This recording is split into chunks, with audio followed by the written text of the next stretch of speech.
everyone, I'm Tracy Ward, your Catalyst for Change. And I'm here today with Alison Proud, who has been on a journey over the last couple of years. And I'd like her to share that journey with you today. So Alison, tell us a bit about yourself and perhaps where you started your journey. Yeah, hi Tracy. Hello everybody. I definitely have been on a journey over the past, I say a couple of years, but probably much longer than that if I think back further. So I'm Alison. I am 51 and I am a mother, a parent, single parent to my daughter Carly, who is 13. I have, let me think, what shall I share first? So I have been divorced now for 5.5 years, and that's important to mention because I think that's been a big part of my journey, and I guess the reasons why I am where I am now. I have been working in the corporate travel industry for pretty much all of my career.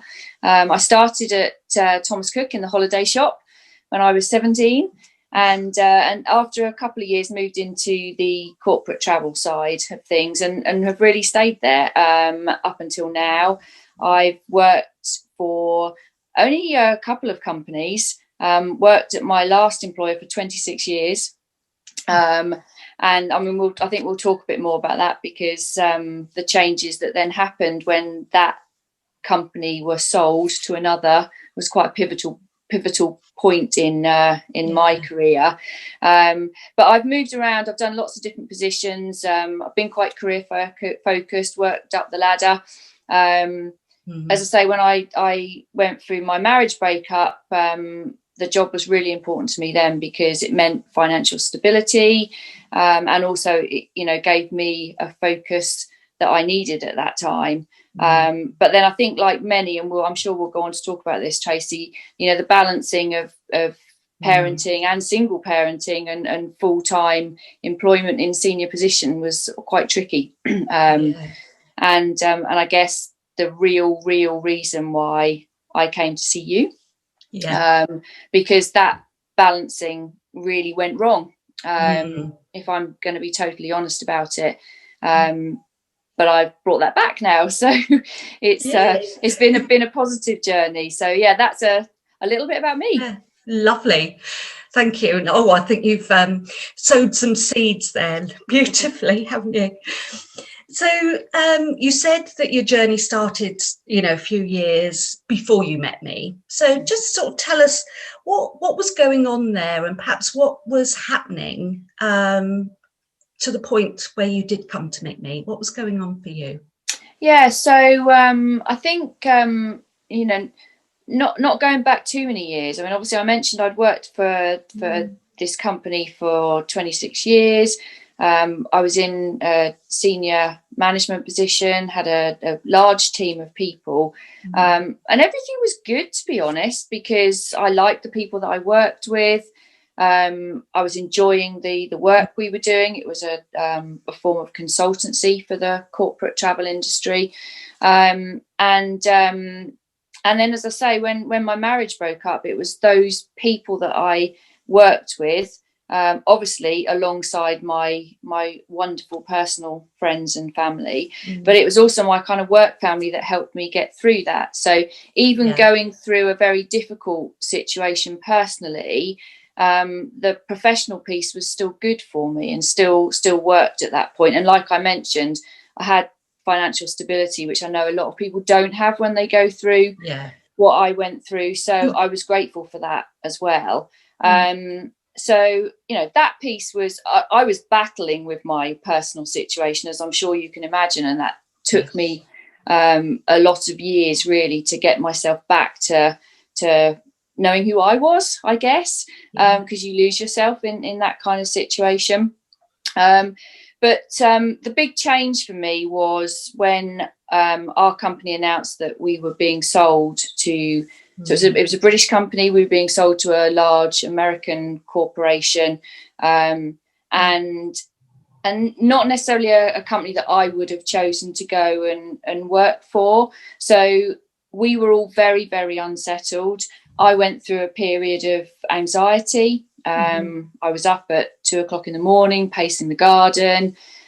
This was worry around whether I would still have a job in this takeover situation. And then the financial worry came in because, I didn't have somebody else to say, okay, well, if I end up without a job, we'll be fine for 6 months, a year, whatever. So I think that was the point where I started to worry a lot and probably kind of lose my focus. And then we were taken over. I did get given a job, and I got given it wasn't quite the job I had before, but it was still a management level. So you could say I did okay as far as the takeover was concerned. But it was a very different organisation, very different culture. And I wasn't really enjoying it. There were some conflicts within the people that I was working with. And I just started to question a lot. I felt I was quite upset actually during that period of time. The demands and the commuting to London, I'd been doing that once or twice a week. The expectation was more, which for me as a single parent, for anybody really living the distance that we do from London, made things quite complicated. And that's where the balance, like I said to you, started to shift completely in the wrong direction. And I felt that I wasn't being a great mother anymore either, because I wasn't around. I was stressed. I was angry some of the time with the situation. So I started to feel quite inadequate as a parent as well. So I think everything just had gone up in the air and landed not particularly well at that time. So I'd thought about seeing a life coach before, many years before, totally different situation. But then it had never materialized. I didn't do it. Like we all have these ideas, don't we? And then they disappear. But it was really weird. I just, one Saturday morning, where I'm sat now, I sat here one Saturday morning, I made a cup of tea and I started Googling life coaches. And a few people's names came up. I had to search quite hard for this area. And I think I wanted to read different profiles of different people. So I spent quite a bit of time. And then I found you and I looked at your site, and it's hard to explain sometimes, but I think sometimes you just get a feeling. I thought I liked what you were saying. Some things resonated with me, and I sent an email, I think through the site.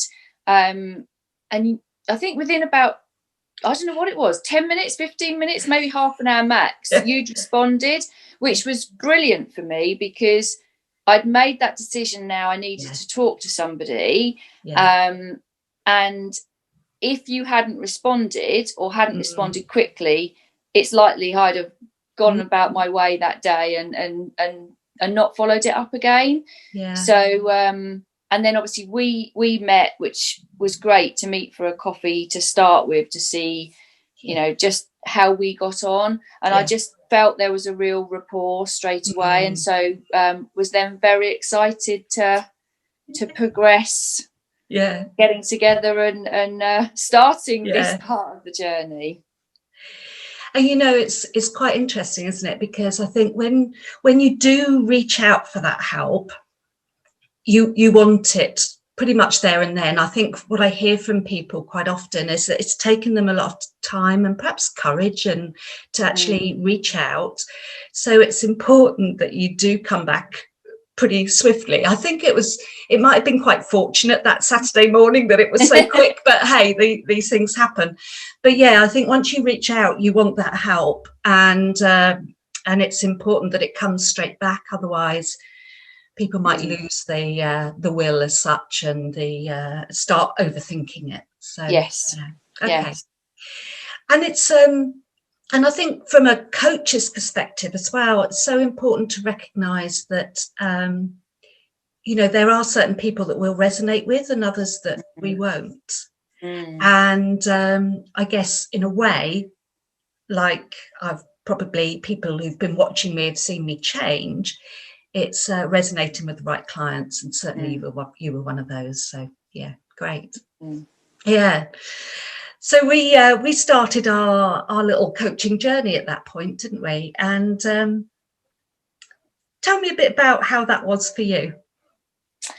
Okay, so I think I was nervous, more nervous than I thought I was going to be, as I drove up to park my car and come and see you. But I was excited as well, I think. So I was in a strange place then, really, because I wasn't, I mean, maybe use the word broken. I wasn't broken, but I was so lost in what on earth was going to happen next for me professionally, and then how I brought back that personal balance that was really important. And I know when we first got together, I said to you that, you know, I felt like, you know, there may need to be a change of direction within my professional life.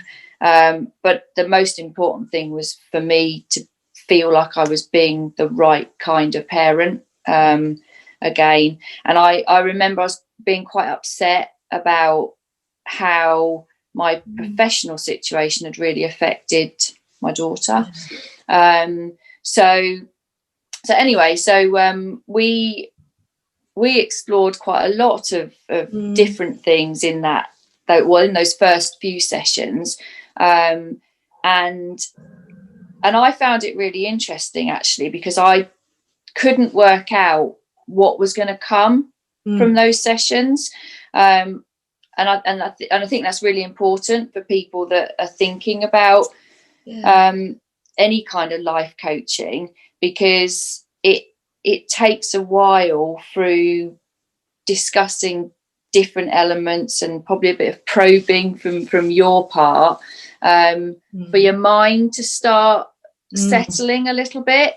So I can't remember, I mean, it's a couple of years ago now, isn't it? I can't remember exactly what we did in each session, but I felt every time I left I'd learned something, and it started to feel as if it was piecing together. One session led on to something else evolving at the next session.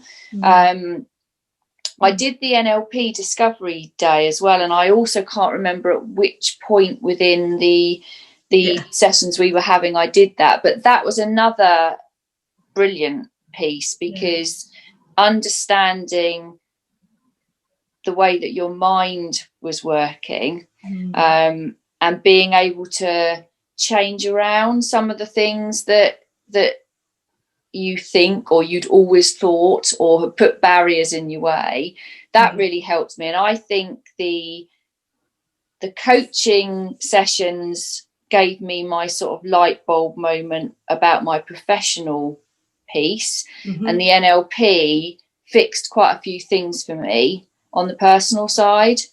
So it was a good combination to do both of those elements sort of alongside each other.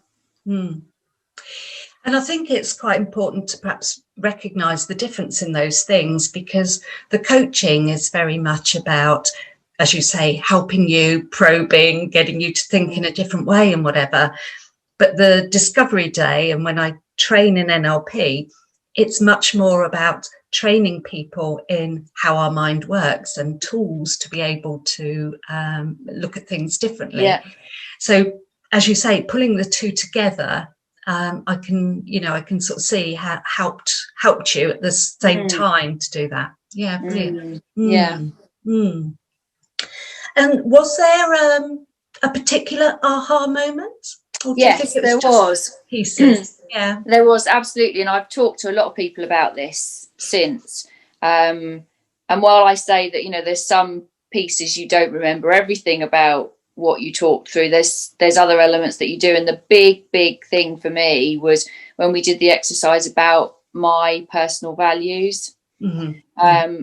I mean, I know the kind of person that I am. I think we all do, don't we? We have we know what our traits are, and but when we actually looked at this big list of values that people can have, and you work out which ones you feel are most correct for you, and then we broke that down. I think we ended up with about 11 or 12 that were the real important values that you felt really sort of defined you, resonated with you, you had strong feelings about. I obviously wasn't surprised about what was in that list, but what came from that was this recognition that if those values don't match with the people that you're surrounding yourself with, or the situation, or in my case, particularly the workplace, it was never ever going to work. And for me, my aha moment then was that the place that I was working in now, the environment, the company, and the people who were working within my area, that those values didn't match. And I knew then that I had to change it. So whether I think when I first came to see you, I wanted to change something professionally. But I didn't know whether I was just being a bit, we've been taken over. It's not that nice company that I was working with before. It's something new and I didn't choose it, and, blah, blah, blah. Actually, I realised, no, it wasn't going to work. And that's where I guess the journey of change professionally started for me. So the values piece was the real big moment for me, and I still talk about that all the time now. And if I'm ever in a situation where I feel like those aren't matching for any reason, I know I've got to act on it. So that was a massive tool for me, of knowing that. On one other thing I will mention on the NLP, because we talked about that, being able to view a situation that was in your mind in a certain way, and a probably not so nice type of situation, being able to view that in a different way so that it no longer felt like it did before. We did that exercise that went through that, was another thing for me from a personal perspective, because that kind of banished something that was in my head. And it's never been there since. So those are the two real standout moments for me. And it's funny because I remember the Discovery Day, that having a big impact on you. And it's just how we represent those thoughts in our minds. And I also remember the values piece with you. And I think I really went to town a bit on it with you, getting you to, see how you were honouring those values, and got you to repeat some stuff over and over. And that was to embed that in your mind, that it wasn't just, these values don't quite match, but really, really getting it into your head that, gosh, here we go again. Same story. Same story. Yeah. And I remember saying when you came back going, I did this, and it all seemed really rather repetitive. And I'm, quite quietly going, yes. Yeah, that's what was meant to happen. Exactly, because then So yeah, fascinating. Yeah. So tell me then, we went our own separate ways as such, and I seem to remember you moved jobs at that point. Tell us a bit about what happened there, if you can, about the change. So fairly quickly, I just knew that I needed to resign. I knew I needed to leave that that job. So I knew that's what I needed to do, and I did it fairly quickly, actually. But I didn't know what I then wanted to do next.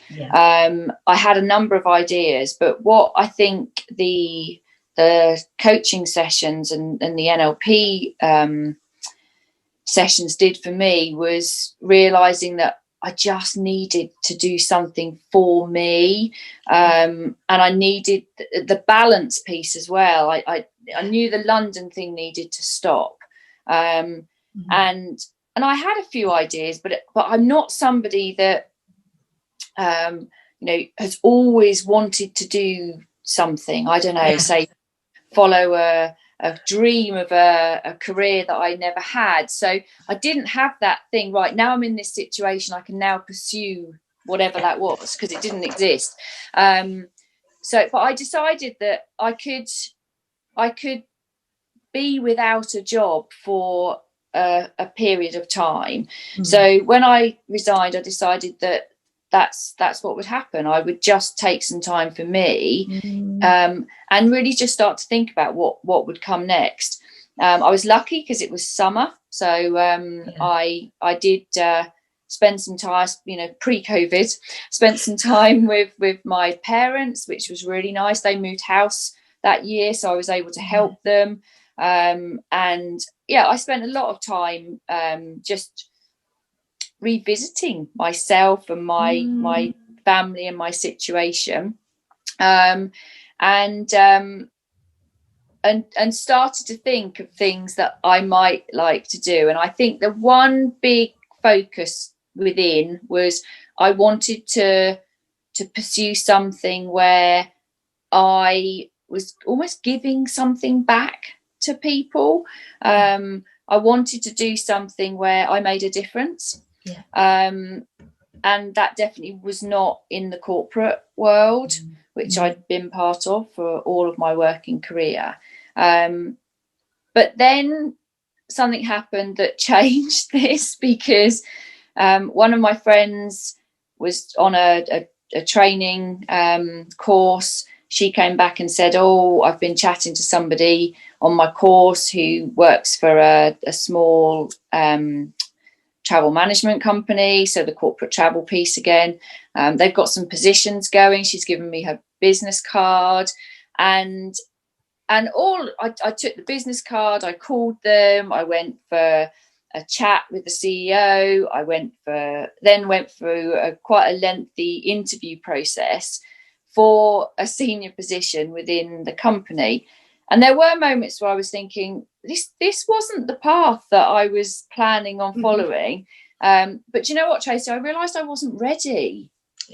And I liked this company that I went to see and went for the interviews. They were a small family-run business, very, very different from where I'd worked even prior to the takeover. The company I'd worked for 26 years was a big global organisation. So it felt right. They offered me the job, and I went, and I was really happy. So it wasn't probably what I was expecting to happen over those few months, but again, it felt right, and those values felt right. The smaller company, the family run, the people focus. So I just thought, well, do you know what, maybe I'm not done with the corporate piece now. So I embarked on that. I had a team of 7 people, really, really enjoying working with them, really enjoyed bringing what I learned from other sides of the industry, the big corporate company versus the smaller family run, and I was really, really enjoying it. That was just over a year ago now. But do you want me to carry on about this part of the journey? So but then obviously I'd only been there a few months when the COVID pandemic hit, and you can imagine the turmoil and destruction that it's done in the corporate travel industry. I mean, there is very little going on in the industry right now. We all got sent home, so the office was just 40 minutes up the road, which had been great. Could drive door to door. We all got sent home, and here we are, almost a year later. And the job there wasn't what I'd expected it to be, not through any fault of theirs, the company, but through the pandemic. The role that I was performing was more a business survival type role, trying to keep the mental health positive within my team for people that were out on the road all the time, who were suddenly stuck at home with very little business coming in.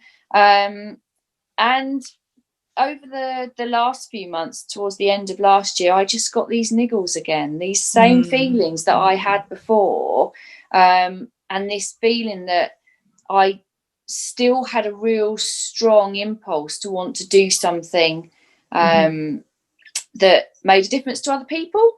And in all honesty, the business travel industry is going to take a long time to recover. It's going to be very stressful when things do start to come back. And I expected that my traveling would increase again, going back to visit all the clients and the team members that I haven't seen for so long. And I just knew again I'd end up back in that place where I couldn't balance my life. My daughter's a teenager now. She needs probably even more support. It's a different kind of thing when they're older than when they're younger. But so all these thoughts just kept coming back in my head. But what was really interesting this time, and this is, I think, a really important piece to share, I knew what to do.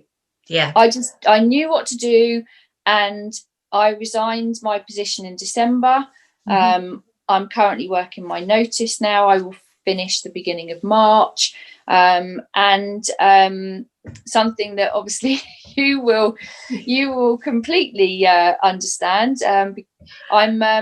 I'm now going to take a year out and train for a diploma in coaching, because I just love what you do. I love the experience of my sessions, and I think also you shared your journey, and when you have empathy with somebody, then I think it makes that relationship stronger.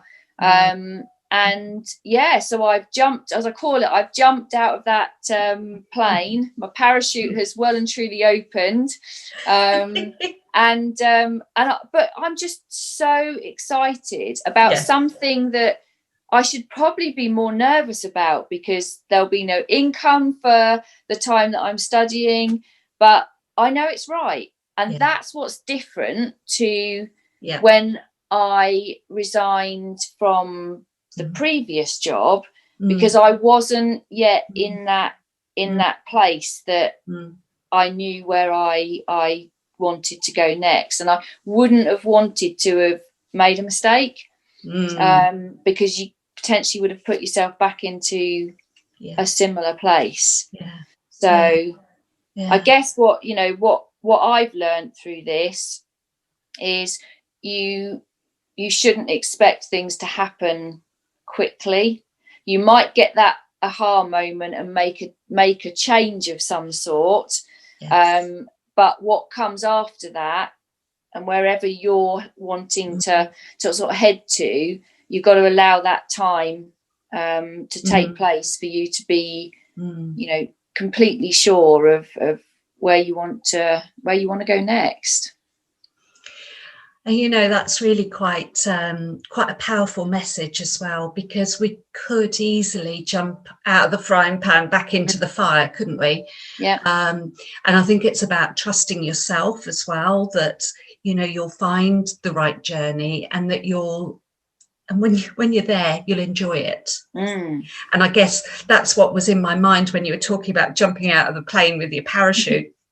I hope you're having a good look round, enjoying it as you float back down, because that's what it is all about for us, really, isn't it? The other thing I would just mention as well is I've listened to a song for years. I'm a big excuse me, I'm a big Gary Barlow fan, and he's got a song, not one that was ever a big hit, I don't think. It was obviously on an album of some kind, called Jump, and it's all about when you know you want to make a change and you want to jump but you're scared of jumping. And I've listened to this for years. It's always been my song that's made me think, oh, you know, one day. And it's really funny because now I listen to it and I feel like I'm on the other side of it. Yeah. Oh, wow. I've jumped, and that's why I said about the jumping out of the plane. Yeah. And what's really strange, and this was the thing I definitely wanted to share, was it's more nerve-wracking thinking about doing it than when you've actually done it. I cannot believe that. I thought you'd then enter a different type of nervousness of what then comes next. Yeah. But it's really weird how the feeling of like relief, actually, that you finally made that leap. The confidence is really strong for me. Yeah, but I guess so the way I would interpret that is that it's actually feeling aligned to who you are. You're doing what really feels aligned or congruent, or however you want to describe it. Because I think once you're sure about that path, and once it feels so good, you know, there's nothing to stop you really. Then it's and it's an amazing feeling. I can't wait to see you on the other side as well after your coaching diploma, and we'll have to compare notes and yeah, we will see where these things take us. And it's fascinating because I do my NLP training as well, so I train people to become practitioners and so on. And people say, but hang on a minute, you're training people to become your competitors. And at moments I go, but you know what? I think about it that what I do as well, it's that ripple effect. If I can help somebody who will then help somebody else and somebody else, then that's what's really important to me. Not that they're setting up, as a competitor as such, because there's plenty of people that need some help to go around. And everyone has their niche as well, don't they? This is the thing. It's different types of coaching too. So I promise I won't trample over your area. So it's also, about your personality as well. And like you say, when you looked up first, there were some that resonated with you and some that perhaps didn't so much. And the same will be when people come this way. So Well, Alison, it's been a real pleasure. Thank you very much for sharing it. And thanks for allowing me to. I think, it's when you look back over the last few years and you realise how far you have come, and importantly, at a pace that's right for you and for your daughter. That's the other thing. And I think it's like you said, it's finding that balance. But you also know now that you can sort of have it all. You can be the professional person and be the mum and whatever else you want to be on the personal side as well. Yeah. No, I would highly, highly recommend you to anybody who's thinking that they just need some assistance with direction. And, you don't tell people where they should go or what they should be doing. But it just brings out those thoughts that are somewhere in the back of your mind that you often can't do that yourself. So I would highly recommend it. Made a massive difference to me. Thank you very much indeed, Alison. I can't wait to hear the rest of the journey either.